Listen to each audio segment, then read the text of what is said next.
Hello and welcome to CineMaine, where we look at films that are connected to Maine, whether they be set in Maine, filmed in Maine, or have any other loose connections to the state of Maine.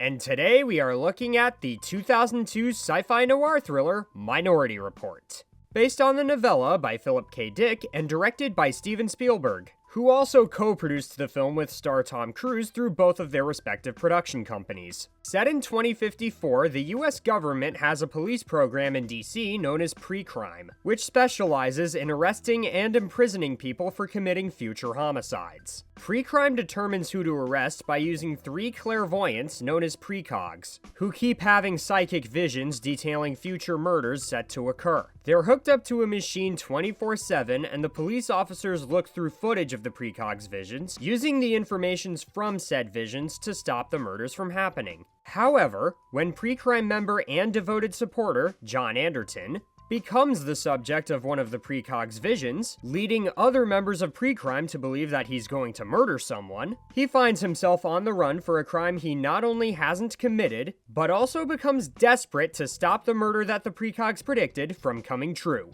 The film initially started development as a sequel to another Philip K. Dick adaptation, but after Coralco went bankrupt in the 90s, the project eventually got turned over to Cruise and Spielberg, with the backing of both the studio that brought you Shrek and the studio that brought you The Simpsons handling distribution. So much for those studios making the Shreksons together, I guess. I'm now finding myself starting to wonder what that crossover would have looked like. Anyway, the film eventually came out on the same day as Lilo and Stitch. Despite failing to outgross that film at the box office, something that has happened to Tom Cruise twice now,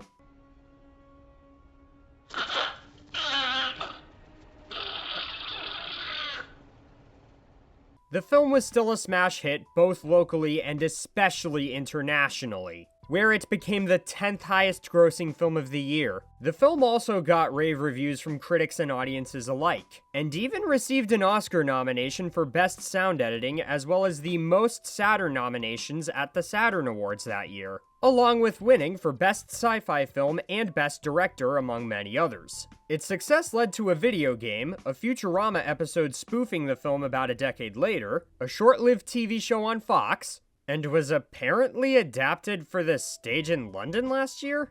Huh. That sounds interesting. Okay, so you know how in the intro for my videos I always mention that I discuss a film's connection to Maine, even if they are incredibly loose ones? Well, the connections this film has to Maine are pretty loose, but they're present nonetheless. There are 2 specific connections to be precise. The first one being, oddly enough, in the film's final scene. More specifically, the very last shot of the movie. Without giving too much away for those who haven't seen the film, there's a slow pan out to reveal that certain characters are now living peacefully on a coastal island. That island is actually Butter Island. I said Butter Island, not Butter's Island. There you go. Which is located in Penobscot Bay, just off the coast of North Haven in Knox County. This island has its own history that fascinated me when I was reading about it. During the 40s, a dedicated conservationist named Tom Cabot purchased the island.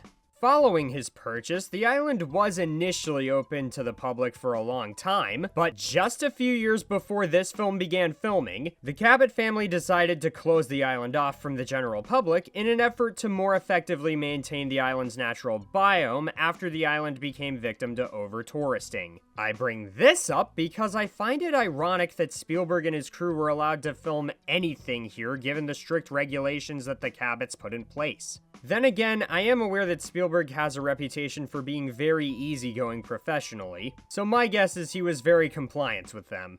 Even though it's only the final scene in the film, I can definitely tell that this part was filmed in Maine just by looking at it. In fact, I'm kinda surprised that the home of John's estranged wife Laura wasn't also filmed in Maine. This place kind of reminds me of numerous lake houses I've been to throughout Maine. My guess is that these scenes, along with some others, were filmed in Virginia, where most of the movie was filmed. Other filming locations included Florida, various sound stages located in Los Angeles, and of course DC, where the pre-crime headquarters is. On a side note, even though only one scene was filmed in Maine, I do think it's really cool that that location is at the top of the list of filming locations on this film's IMDb page. The other connection this film has to Maine, weirdly enough, is through the composer of the musical score. Someone who is arguably the most well-known name in film scores, John Williams. Yes, that John Williams. The same one behind some of the most iconic musical scores of all time, the guy that I consider to be our Beethoven or our Mozart, has a Maine connection. I swear I'm not making that up.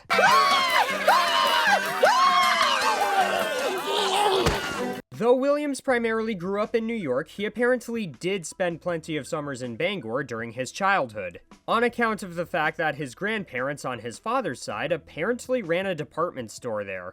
I know this Maine connection is incredibly loose, but regardless, learning that the most famous person in film scores has a Maine connection really made me excited. I feel like this opens the door for me to talk about a lot of different films on this channel that I never thought I'd be able to review here, so that made me very happy. And just like any film John Williams did the music for, the musical score in this film is excellent. While it may not be as memorable as, say, Star Wars or Jurassic Park, the scenes that do have music in them add a lot to those scenes. Particularly during action scenes, where the music really does a good job heightening the suspense. Which is saying a lot considering that the action scenes in this film are already quite suspenseful. This is particularly true for the film's opening scene, which also does a great job establishing what pre-crime is and how their operation works. But the great action scenes don't stop there. One of the cleverest involves Anderton and the strongest of the precogs, Agatha, being chased by other pre-crime members. They're able to get away when Agatha uses her psychic abilities to help her and Anderton evade them. My personal favorite action scene, though, has to be when the general from the first Sonic movie, along with other pre-crime officers who are using jetpacks, chase Anderton through a fire escape all the way into an apartment building. This whole scene has great stunt work, perfectly paced editing, and even some occasional humor placed throughout. It's worth noting too that this scene is immediately followed by another set piece that utilizes an assembly line in a very similar manner to Attack of the Clones, which John Williams also did the music for, and was also made by Fox, and was out the same summer. In fact, there are a couple of other moments in this film that remind me of scenes from other films that were in theaters that summer too. This bit right here reminds me of that scene in Spider-Man where Peter's trying to hide from Norman Osborn. And there's also this bit where Anderton and Agatha get flushed. I'd be like, no.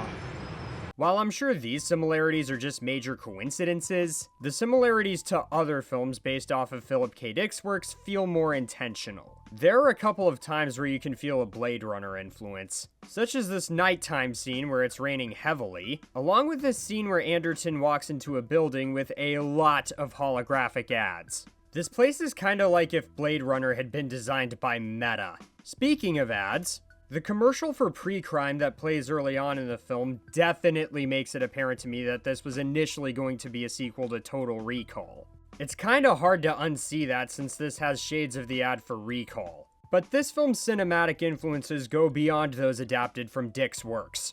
This outfit Anderton is wearing in one scene reminds me of THX 1138. The design of this future's architecture definitely reminds me of Brazil, and there are also a couple of things that remind me of The Matrix. The first being these robo-spiders that were apparently animated by PDI DreamWorks, and the latter being the way that prisoners are stored after being caught for crimes they were going to commit. Which reminds me a lot of how humans were treated by the machines in that film. And keep in mind, that film was only 3 years old by this point, so this would have come out during the height of that film's influence on cinema. And fittingly enough, this film's been influential on other sci-fi films since its release. Not only do the constant use of lens flares make me think of the 2009 Star Trek film, but the cars and roads in this futuristic world may have had an influence on iRobot 2 years later. There's also one specific aspect of this film that I think has had its own influence on one of the highest grossing sci-fi films ever made. Remember the chase scene I mentioned earlier that feels eerily similar to the one from Star Wars Attack of the Clones? Well, the design of the sonic shotgun reminds me a lot of this weapon from The Force Awakens. Raider! I'm shocked that I never caught this until now, so it's cool that this film has left its own influence on cinema. But this film's impact goes beyond that of influencing other movies. During the film's early stages of pre-production, Spielberg consulted many scientists in an effort to portray a very realistic future in this film, in an effort to help it stand out from other sci-fi movies. And personally, I think he did a perfect job with creating a futuristic setting that honestly seems pretty plausible. Even though the time period this film is set during is still 30 years away from us, a lot of the technology that this film predicted already exists today. The fact that there's literally an entire Wikipedia page dedicated to this is quite the testament to that. I mean, think about it. This film predicted 3D printing, video calls, self-driving cars, as well as just how fast news travels nowadays once it gets out thanks to social media. But it goes beyond that, too. There's also the technology that pre-crime officers use to analyze the precog's visions. This reminds me a lot of how touchscreens work. Only instead of physically touching the screen, they use gloves with sensors in them. They're kinda like what the Nintendo Power Glove would be like, if the Power Glove actually worked. Thank you. There's also the aforementioned building from earlier that Anderton runs into that has a lot of holographic ads, which I can also see sadly becoming a reality too someday. I feel like we're already halfway there even. This is especially highlighted by the fact that at one point while watching this film to take notes, I paused the film briefly to go grab something to drink, and after the film had been paused for a few seconds on Paramount Plus, an ad for something was placed into the foreground of the TV screen. This is the kind of stuff this film predicted. But this isn't the only thing that helps immerse the viewer into the film's environment either. The visual style also contributes to setting up this film's atmosphere. During filming, there was intentionally excessive lighting on set, while during post-production, the original negatives for most scenes were bleach bypassed. This heavily desaturated the colors, contributing to giving the film a more dystopian tone, to the point where the film almost looks black and white like the noir films it's influenced by. Combining this with the excessive lighting gives the film a very chrome aesthetic visually. And as we all know, everything is chrome in the future! Though most scenes have a lot of grayish blues and silvers and whatnot, there's one section where the colors are warmer, but still muted. It's the scene where Anderton goes to an underground surgeon who replaces his eyes. The color scheme of these scenes reminds me a lot of Jean-Pierre Junet's darker films, and the place looks so gritty and grimy that it adds to the dystopian tone as a whole. Of course, it's one thing to look dystopian, it's a whole other thing to actually be dystopian. And boy does this film deliver on that front when it comes to the film's plot and themes. The most notable of these themes is the idea of utopia versus dystopia. The whole purpose of pre-crime is to stop people from murdering others. And at the start of the film, pre-crime has been operating for 6 years. The idea of no one being murdered for 6 years straight seems utopian, but the way pre-crime goes about their operation is actually kinda messed up. I mean, 3 people with psychic abilities who constantly have visions of people getting murdered is already harsh enough, but constantly being hooked up to a machine that televises their psychic visions is kinda disturbing if you think about it. The precogs are part of a system that's basically enslaving them, which I think is a fate worse than death. And yeah, pre-crime tries to justify it by explaining that they're keeping them high on dopamine to help regulate their serotonin levels. But that doesn't change the fact that what's happening to the precogs is pretty inhumane. This is even highlighted by something that Anderton says during the first act. It's better if you don't think of them as human. No, they're much more than that. Like, the fact that they consider the precogs to be gifted is supposed to make it better, but it's really more like they're cursed, and they're still being treated inhumanely. This also ties into the themes of fate versus free will, which is where the movie is at its most fascinating. This is highlighted during the first act by 2 specific moments that stood out to me. The first one being when pre-crime's director, Lamar Burgess, has this to say about how one's beliefs are formed. So my father once said to me, "You don't choose the things you believe in, they choose you." The second is when a Department of Justice agent named Danny Whitwer is tasked with monitoring pre-crime in search of flaws. This is where we get an interesting conflict and ideals between him and Anderton. Anderton's been a staunch supporter of pre-crime since it started, and his reasons why are understandable. Getting into spoilers, he lost his son in previous years, and he not only blames himself for what happened, but would do anything to stop anyone else from going through the same pain he's struggled with. So it makes sense that he'd believe in pre-crime's goal so much and why he would view it as flawless. Whereas Witwer is more skeptical and more susceptible to recognizing pre-crime's human imperfections. Something Anderton himself starts to slowly understand more and more after witnessing himself being responsible for someone's murder in a precog's vision. Which also serves as a very suspenseful non-action scene. You fully buy Anderton reacting in disbelief, and his thorough re-evaluation of the footage helps heighten the tension created by the scenario.